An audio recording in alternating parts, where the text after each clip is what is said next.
Welcome guys to and today we are going to see the upcoming characters that are coming to the global version and just see what to do and how to summon, because as a free to play player it's not going to be easy to waste gems. But the thing about this game is summoning is very important. Yes, they are very generous when it comes to giving out gems every week and everything of that sort.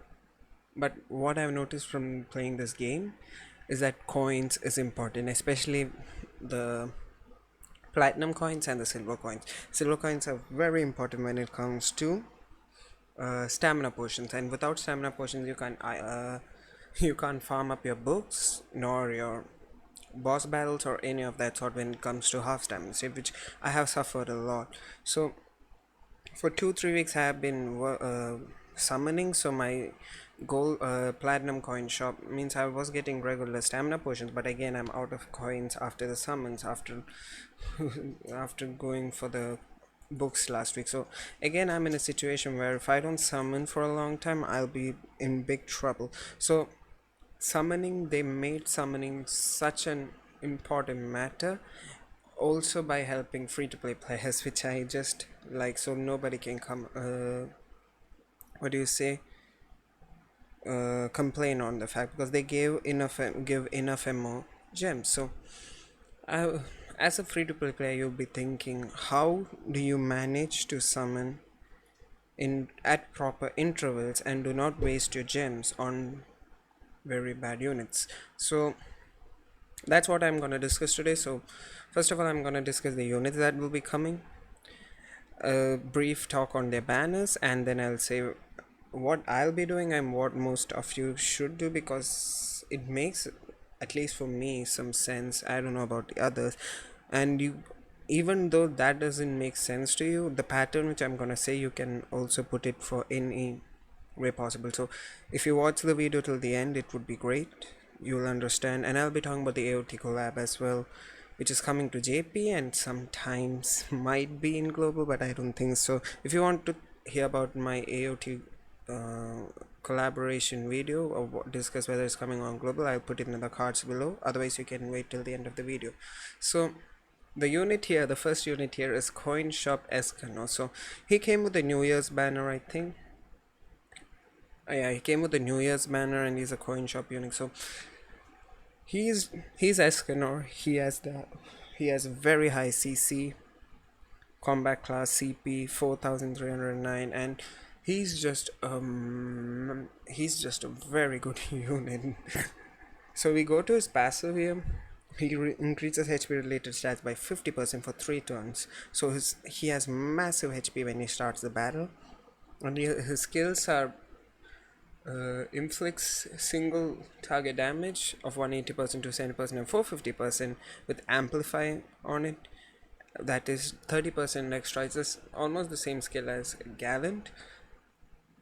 And then the second one is inflict 150% and 250% AoV. So this is the same skill as Lilia. It's the same skill as Gallant, and this is the same skill as Lilia. But those two skills you put on a beast like Escano and it just hits hard, and everyone knows how much hard, the most powerful ultimate. My god, this is just powerful. It one shots any unit in the game, type disadvantage, it doesn't matter. So with this you get a mono red team where you use Arthur, Gotho and Escanor, and he is just taking, he's just bit slapping every unit in the team, and it's just great. He's very good for PvP, he's very good for PvE. Of course I have not used him, I have seen only videos. All the units I'm going to talk about here, it's just I know the info and I have not played with them. I've seen other YouTubers using them, so that's how I can tell. But you know how Green Escanor works, so Green Escanor is, and how hard he hits. It's going to be the same with Amplify. Just think, 3 buffs, you're doing 90% extra damage on, look at this attack, look at these stats, 80% pierce rate, and if you have, with that you are just hitting every unit hard. So he's a coin shop unit. So what I think is, I think you should not summon on his banner. It depends upon the banner. mainly as a free to play player, and the timing of the banner. But if I would say, just wait on his banner, don't summon on his banner, because he came for New Year's in JP. I don't know whether he'll come on New Year's now in global. That will be too long of a time. But if it's the New Year's banner, then there will be exclusive characters like Demon Meliodas and Elizabeth, I think, and Jericho, whose costumes you can use for raid battles. But other than getting the exclusive units, I don't think so you should summon for Escanor if you're a free to play player, because he's coming to the coin shop, and I think saving 5 coins and buying him in discount is much more, what do you say, effective than you summoning for him. And in the game, platinum coins are easier to get because you have the SSR guaranteed tickets, and if you save them properly, and you can use those easily to get coins to buy from the coin shop. So platinum coins are much easier to get when you have SSR part 1 and part 2 tickets, and you get them every week, one ticket every week, so that's 4 tickets a month. And then with that you can easily summon and get coins. So I personally say buy him from the coin shop rather than summoning for him. That's at least me. So next we are coming to the characters of Darieri, Elite Demon, and 10 Commandments. So this is the best PvE unit by many. This is said by many JP players, and they just massacre PvE events with this card. This card is just broken. So we come to a passive. Increases attack by 10% when the hero uses skill. The buff goes away when no skills are used on that turn, and this can be done till 10 turns. I have seen videos. I've seen Nagato's video where he solos Crimson and Red Demon with Darier, with just Darier. He soloed it. It was just brilliant. She's just good. This is her attack skill, just inflicts 240%, 360%, and 600%. There's no secondary, what do you say, effect on it, but with what she does and with her second card, I don't think so you need. So second card is increase basic stats by 20, 30, and 50% for 2 to 3 turns, and evades on rank 2 and rank 3. This is complete evasion, which is just broken as hell. And with the with increasing basic stats and then increase attack, I don't think so you need a secondary. And these all joins together in an ultimate where she has amplify. So basically you have basic stats, that is HP, defense, and attack, that is 3 stats, and if you stack her passive for at least 3 turns, you get 6, and you have 40% extra attack, I think, not 40. So it's, if it's rank 1, it's 50% attack with oh my god, 32, how much will that be, say 180% on amplify with extra damage. You're gonna one shot all the bosses. She's used for the for getting higher score in guild bosses as well. So and so let's see, and let's go to the next to the other Darieri, Elite Demon. So her is ultimate move gauge will not be filled when the enemy's move skill. So this is, if you are facing against this Darieri, the green Darieri, if you move the skill you won't get ultimate gauge. So that's fine. Her whole kit is around ultimate gauge. So on a skill 1 she inflicts damage equal to 120%, 300%, and 450%, and depletes one depletes 1 or 3 ultimate gauge, the same as green Merlin. I don't know whether the percentage is same, but the effect is same. And in the second she inflicts 150, 180, and 300%, and fills 1 by 1 or 2. So she's basically an utility unit and just all thing, but because there's no ranking or anything, the amplify in a ultimate does not work. But she's still a usable unit, and many people still use her in PvP. And both the Terrieries of course have the commandment where decreases damage dealt by ranged attacks of allies and enemies in PvP by 35%. So ranged attacks are those attacks which, if you have gone to Crimson Crimson Demon, where you can hit him in the first stage only by ranged attacks. So those kinds of attacks, they have less. So for example, Cruel Son of Escanor, the Enchanter Hellblaze of the Green Counter Meliodas, and all those. And I think even the Pierce move of Demon Meliodas was also ranged attack. So I I don't know. I've not tried that one out, but so which is an okay commandment. It does not hurt you as much as other commandments. So seeing this week Melascula and both the Melasculas having a banner, the same I think will happen for Deriri. Deriri. I don't know how. I'm not spelling. I don't think so. I'm spelling it right.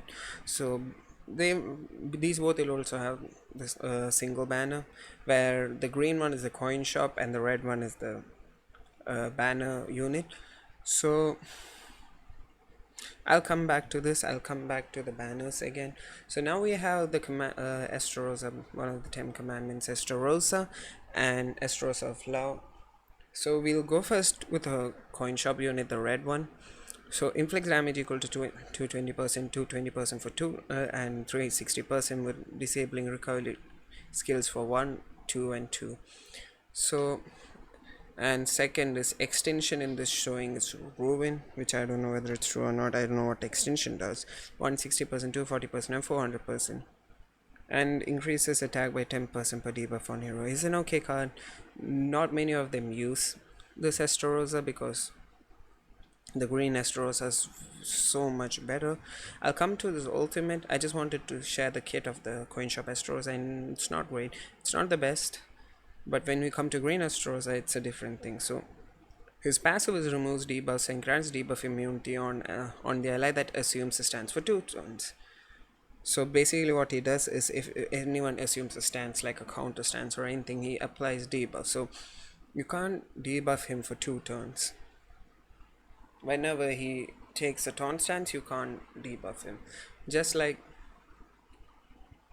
the Arthur's level 3 where you can debuff. So his cards include inflicts charge, that is ignores defense for 200%, 300%, 500%. Just a normal card, it's fine. But his kit and why he's so useful is his full counter card where he assumes stance with taunts. So it's just like if if the counter Meliodas with stance, and he hits like a truck on every. He's the what do you say, SR Meliodas. Basically, he has the counter card of SR Meliodas. I think the percentage is higher with taunt. So assumes a stance which taunts enemy for 1 turn and inflicts damage equal to 240%. Attack via countered when attack, and this is 360% and 600%. And in rank 3 he just does not he just kills any opponent that attacks him. So this is the viability of this green Estarossa, and he's just so good. And I like this card. I'm waiting for this card to come. And his ultimate is one of the unique ultimates in the game where if you use ultimate, I'm fumbling for words. Then in the next turn your enemy can't attack. Basically, if the enemy attacks, his ultimate activates and he does 300% damage on all enemies and nullifies other skill cards. So basically you can't attack, and if you get attack you just get full countered basically. So this is the full counter version, ultimate version of full counter basically. So this is why he's so good. And this one is the green one is the coin shop unit. No, yeah, green one is the coin shop unit. I don't know, I think green one is the coin shop and red one is the not the coin shop. Can I check whether which is coin shop? I don't think so. I can. I'm pretty much sure the green one is the coin shop Estarossa and red one is the banner Estarossa. Yeah, but the red one is the banner Estarossa because he came in the festival banner for the first year anniversary, so it's fine. Again, I'll come back. The best Estarossa is the green Estarossa. Red Estarossa is pretty much useless. He does not have a place in any place. He does not have a place in this game at even at release. So yeah. So next I think we'll go to Gloxinia. I'll come to Zeldris here. So the next commandment that is going to come is Gloxinia. So this is the green one, I think this is the banner one. And this is the Gloxinia, which is the coin shop one. Yeah. So this Gloxinia, if you come to the passive, increase the hero's defense related by 5% for each ally, increases hero's attack related for each dead ally. So basically, the more allies you have more defense, and the less allies you have, you'll have more attack. So this is inflicts damage equal to 130%, 195%, and 325%, and bleed for 2 turns. It's fine. Inflicts damage equal to 120% on all. 20% disables attack skills and disables attack skills for 2 turns. And the ultimate is inflicts ruin damage. It's not the best card, I should say. It's not the best card. I didn't go over Estros' commandment. Sorry. So Estros' commandment is basically after allies and enemies receive damage, apply a debuff that decreases attack related stats of the attacker by 20% for 3 turns. So if you damage a unit, basically if you attack someone, you will get debuff by 20%, which is annoying because Esteros has taunt. It will affect him, but it affects this Esterosa but not this because of his passive where he removes debuffs on stands, which is broken. So his commandment does not affect himself, which is hilarious. But this is great. So it's an okay commandment. And when we come to commandment of Gloxinia, allies and enemies who uses 2 or more skills will have their attack related stats reduced by 30%. So how this works is, for example, if you're using the penetration team and you're facing against Gloxinia, the first attack Demon Meliodas does will have no debuffs or anything, and when he's going to attack the second time in the same turn, before the attack is done, he gets debuffs. So in a second attack, his attack related stats will be reduced by 30%. So uh, you can say a good counter to what do you say, pen team, because attack related stats, that means pierce rate will also go down. But other than that, okay unit, nothing great. But the red one is also nothing of that sort. Sword inflicts damage equal to 120% attack on all enemies, 120%, and allows only rank 1 skills, and 180% and for 2 turns. So that's good. I think it's a good counter to Last Win Meliodas, which I'll be coming. And then he removes, this is a healing card, this is a cleanse card, same as King, but instead of 50% and 30%, it's 20 to 40% of attack and 40% of attacks. And in the third, he grants debuff immunity just like Arthur. So this one is a okay unit. So when this hero skills are ranked up, fills the ultimate gauge by an additional 1 move. But this passive does not work if you move cards. So it's basically luck chance if your cards combine. Okay unit, a coin shop unit. I don't think so. Your priority should be him in coin shop. That's all it is. So I think that is 3 of the commandments, and we are now coming to Zeldris. So he is he's a crit based unit, and the meme going around is he can't crit. So his basically, he increases crit damage by 30% when the hero's ultimate gauge is depleted by 1. So I'll just explain the whole kit first and then explain how he works. Inflicts spike damage equal to 160%, 240%, and 400%. And despair is basically recovers 15% of the diminished HP when critical hit occurs. So that happens for 100%, 150%, and 250%. And his ultimate is inflict spike damage equal to 560%. And his commandment is removing debuffs or when you move the cards.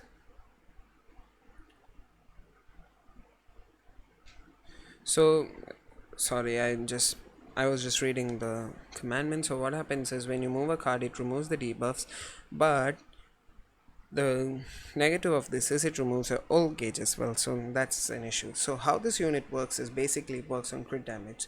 So if he doesn't crit, he doesn't do damage. So with a 60% crit chance, and then when you have spikes, so it goes up to 120%, and then if you don't crit, you don't damage, but if you crit, you just one shot enemies left and right. And with moving of cards, you can remove debuff as well as increase the crit damage by 30%. So he's a crit based unit, he's a banner unit. Do you want to summon? Maybe he's not a bad unit to summon, but we'll come to that after all those. So next we have all the OCs. Now I'm not going to go into detail what these OCs do because I've not seen much of them. I've only seen the top cards, but the best of the OCs is the Eastern, and after Eastern I would say it is Shin. Yeah. So Eastern is a support type unit, and she's just good. I would say I don't want to talk about much of the OCs because I'll come to the later. This is a video of how you should summon. Then we have Goddess Elizabeth and Lost Vein Meliodas, the two festival units and the top two characters in JP at this point. Where do I start? I start with Goddess Elizabeth, who can stun with her attacks. Her second skill basically gives you a barrier, which acts as a buff. If you hit when this barrier is on you, the secondary effects like Pierce and except for Rupture, Pierce, Amplify, these doesn't work. And then this is just a short, most of you knows what she does. And then her ultimate heals and has a reflect where if you hit that reflect you can you well, okay, it's not there, but if you have that reflect on and if you damage when the reflect is on, the damage is received onto your back. So basically if a Meliodas hits this, what do you say, Meliodas hits Elizabeth, the damage he's done is reflected onto him as well. So it's just a broken, and her passive is if if an ally die, he's resurrected once. I don't know. I think she's broken. I think she's broken. And the best unit in the game, Lost Vein Meliodas. I don't know what. I don't need to explain what he does. Everyone knows what he does. And then, yeah. So now, as a free-to-play player, how should you summon? My first things first. You should summon for all the, at least for Eastern Shin. As an OC, you should summon for these two because it's an OC banner. You'll get 242 in gems and you get a guaranteed. And because why I'm saying to summon on all four, if you can, is because you get the platinum coins, and platinum coins are really, you get the platinum, not only you can get the chance of platinum coins, but you can also get the silver coins, and getting those coins is very very important. So you should summon for the at least two of these, at least for these two. Others two is your wish. Mono is she's not that great. Same with Roxy, but everyone knows why Roxy will be, why people will be summoning for Roxy, but that's fine. But I think you should summon for Eastern Shin because both these units are really good, and you'll get silver coins as well because 10 summons you get the guaranteed character. Because silver coins are really important for getting stamina potions. You can't just go a whole year in the game without summoning. As I said earlier, Escanor, you buy him from the coin shop. I don't think so his banner will be worth summoning. Same goes for Estarossa, as we see here with Gloxinia, what was her name? Malescula. The commandments are gonna come in pairs mostly. And the green Estarossa is a coin shop unit. You should buy him from the coin shop unit, and that's it. Gloxinia is the same. If you really want Gloxinia, You summon, otherwise I would say it's a hard skip. If you like Gloxinia as a character, you want to create the best fairy team, go for Gloxinia, but he's also a hard skip. Now, for Darriere, the case is different. You should summon for Darriere because this Darriere is so good. You summon for her, you get that one or two copies you need, and then you're set. So how this is gonna work is so I'm telling you to summon for 3 banners minimum here. That is Darriere and the OC Shin and Easton. Mono and Roxy is it's basically whether you have gems or not. If you have, you summon for them because collecting stamp what do you say, platinum coins is going to be, not platinum coins, silver coins is going to be as important to play the game. Zeldris, it's your wish, man. I like Zeldris. If I have enough gems at that time, I will summon for him, but I don't know. I think he's gonna come in a weird time. So I would say these 3 banners are a must summon, even if you're a free-to-play player, because of the value of the banner, the coins you need to progress in the game is also a important aspect here. So you have to choose the right banner, and I think the Darriere banner and the OC banners are the right choice because it has great value. You get the platinum coins, and why I'm saying, because the other banner units here with this Astrosa Gloxinia are pretty much meh, and it's better you don't summon for them. But when it comes to Darriere, I say both these cards are useful, and both these cards can be used as well in PvP as well as PvE, so that's great. And then OC banners, everyone knows. Eastern is just a broken unit. She inflicts AoE damage and fills her ultimate gauge, which is just amazing, and then increases attack related stats, and then spike 350 on enemy. She's the AoE monster with buffing and basic stats, but each buff on the allies and the enemies, which is just great. She's just a good unit. Same with Shin. He has double AoE with weak point and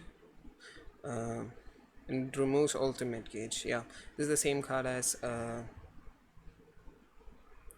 not the same card as Lilia, because he depletes ultimate gauge by 1, but her main kit is the passive, where he increases attack by 8 attack related stat by 8% when hero damages the enemy, but when he attacks thrice, he just ranks up the cards in the hand, which is just broken. So you summon for these 3 banners, and then you save for this the festival banner that Lost Vein is coming, or the festival banner that's the 1st year anniversary of Goddess Elizabeth, because that banner is broken, where you have all these characters and even more characters like Escanor, Demon Meliodas and everything.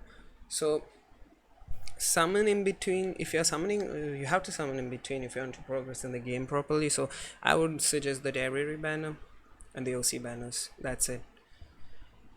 Now when we come to AOT, Attack on Titan collaboration, if it's coming to global, which I don't think so it's coming, because it's introducing a transformation mechanic, which if it's introducing now in global, we'll have to wait almost a year or so to see it again.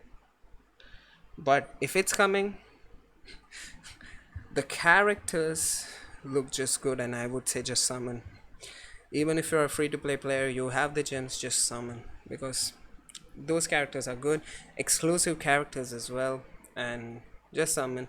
If you want to think about the AOT collaboration and what I think, whether it's coming on global or not, as I told, I have linked in the cards the video, so see that.